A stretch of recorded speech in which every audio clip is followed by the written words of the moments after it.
You ever wonder why there are those black bars on the top and bottom of your movies whenever you're watching them at your house? Well, we're about to go through that today. We're talking about aspect ratios. Let's go. Hey, how's it going today, everybody? My name is William Tran, and I still have not found my lav mic. So I'm still working with the onboard camera of my phone right now, and I apologize for that. But hey, I would like to talk to you guys about aspect ratios. We're going to be talking about the history of aspect ratios all the way to the ones that are used today. In fact, I'm also going to teach you guys how to properly format your video to have a certain aspect ratio. Now, before I start, I would like to say I have timestamps in the description below for you guys to skip around, but I would like to ask you guys, please watch this video to its entirety, because not only is it going to help you learn a lot about aspect ratios, it's going to help me out by getting my videos higher up in the search ranks. So, grab some popcorn, grab some snacks, grab a warm blanket, and get ready because we're about to learn about some aspect ratios. So what is an aspect ratio? An aspect ratio is a mathematical equation that measures the length and the height of an image. You might have heard a couple aspect ratios in your lifetime, such as 4:3, 21:9, 16:9. They are all just mathematical equations. So let's take this for example. 4:3 is sometimes called 1.33 to 1, I believe it is. I'm just gonna fact check that real quick. Oh wow, I was right. I did the math right. Yeah, sometimes 4:3 aspect ratio is called 1.33 to 1, and sometimes 21:9 is called 2.35 to 1 or 2.39 to 1. That is just basically taking the two numbers and dividing them by themselves. 4 divided by 3 is 1.33. The history of aspect ratios have been around ever since the beginning of cinema. Let's go back in time to with those old box TVs. That's right, the ones that you find laying around in your grandparents' house. This also applies to those really gigantic CRT monitors that you used back in elementary school when you were forced to go into a computer. Both of those displays have an aspect ratio of 4:3.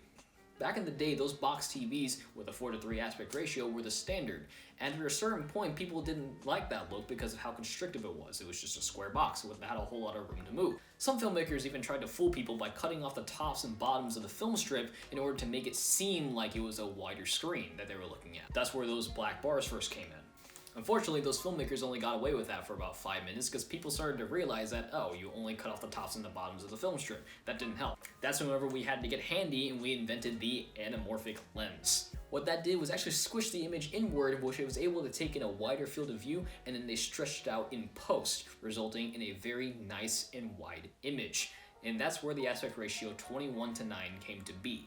And at the same time, I think you've realized that's where the famous word widescreen came from. However, we had to deal with another problem, was the fact that since we had a 4:3 monitor, which is like a square, and a wide screen, we had to fit that image into a 4:3 aspect ratio.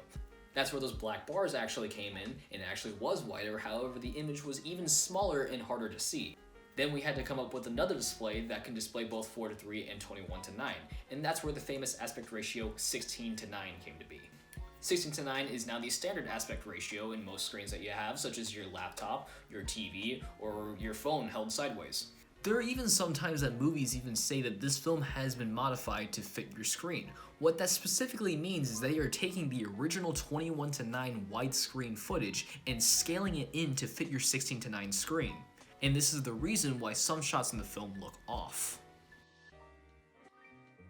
Now, which aspect ratio should you use? Okay, that is entirely up to you, but I'm going to tell you which ones that I use. I use 3 different aspect ratios. I use 16:9, which is what you're watching this video on right now. When I make movies, I'm using 21:9, or 2.35 to 1 specifically. And every once in a while, I use 2 to 1, just to mix it up a little bit. All of them look beautiful in their own ways, and it's entirely up to you which aspect ratio you want to use. In fact, there are even some movies that change aspect ratios mid-movie. An example could be Mission Impossible Fallout, I believe it was. I'm pretty sure it was Fallout, where he jumps out of the plane. I'm just gonna check that right now as well, just so you Mission Impossible fans won't fry me. Yep, it was Mission Impossible Fallout. While Tom Cruise is talking to Walker, we are in a nice 21:9 aspect ratio, but as he's looking out into the giant lightning storm below him, the aspect ratio changes from 21:9 to a beautiful 1.43 to 1, also known as IMAX. Another example is actually in Catching Fire, before Katniss goes into the arena for the first time, or the second time in the trilogy. Before she's in the arena, we're in 21:9, but as she's going up in the elevator, the darkness hides, the aspect ratio changes, and finally when she gets to the top, The aspect ratio is in 1.43 to 1, aka IMAX, and that is actually, it stays IMAX for the rest of the movie, I believe. I'm not sure. Correct me in the comments below if you think that's wrong. But then again, there are people who don't know exactly what they're doing. Michael Bay in The Last Night. This is the reason why I don't watch Transformers movies. Michael Bay over here in The Last Night, I believe it was, he literally had 3 cameras going, and they were all set to different aspect ratios. And that pissed me off because the aspect ratio changed for no effing reason between every shot. Even in dialogue scenes, it was in 2 to 1, there was one in 21 to 9, there's one 16 to 9, I don't know. He just changed it and he didn't know what he was doing. Don't do that, just please. Aspect ratios, there's not one that's exactly better than the other. It all depends on which one you like the best and how you want to tell your story.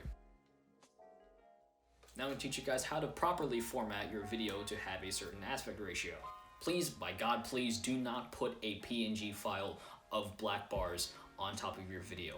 It causes more problems than you think, and it doesn't make your video seem more cinematic unless you do it properly. And that's what I'm going to teach you right now. Specifically, I'm going to be focusing on Premiere because that is the most widely used one, but obviously you can do this in many other ways. What you're going to want to do is you go to Sequence and Sequence Settings, and you're going to change your resolution from right there, depending on what resolution you are shooting at.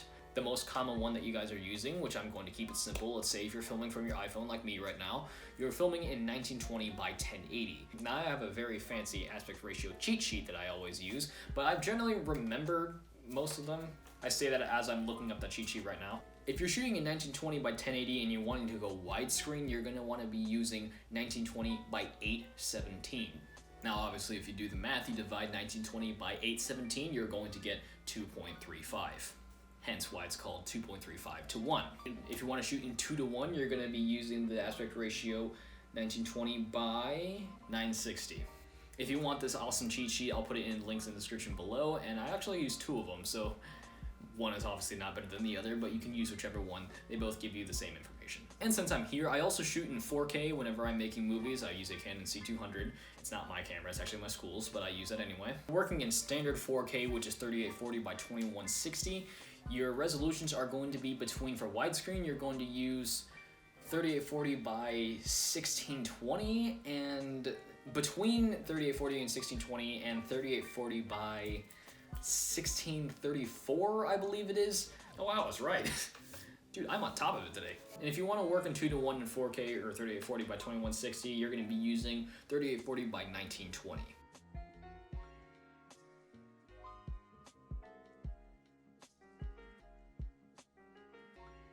Don't forget to like, comment, and subscribe, and believe it or not, sharing actually does help me out a lot. So if you have any filmmaker friends who want to shoot in widescreen or want to learn more about film, send them this video and tell me what they think in the comments below. Something that you guys should post down below. Tell me what you didn't know about aspect ratios before you watched this video, and if you watch this video all the way through, I got 2 thumbs up for you. You are awesome, and remember, your film is only just as good as the fun that you had creating it. My name is William Tran. Thanks for watching.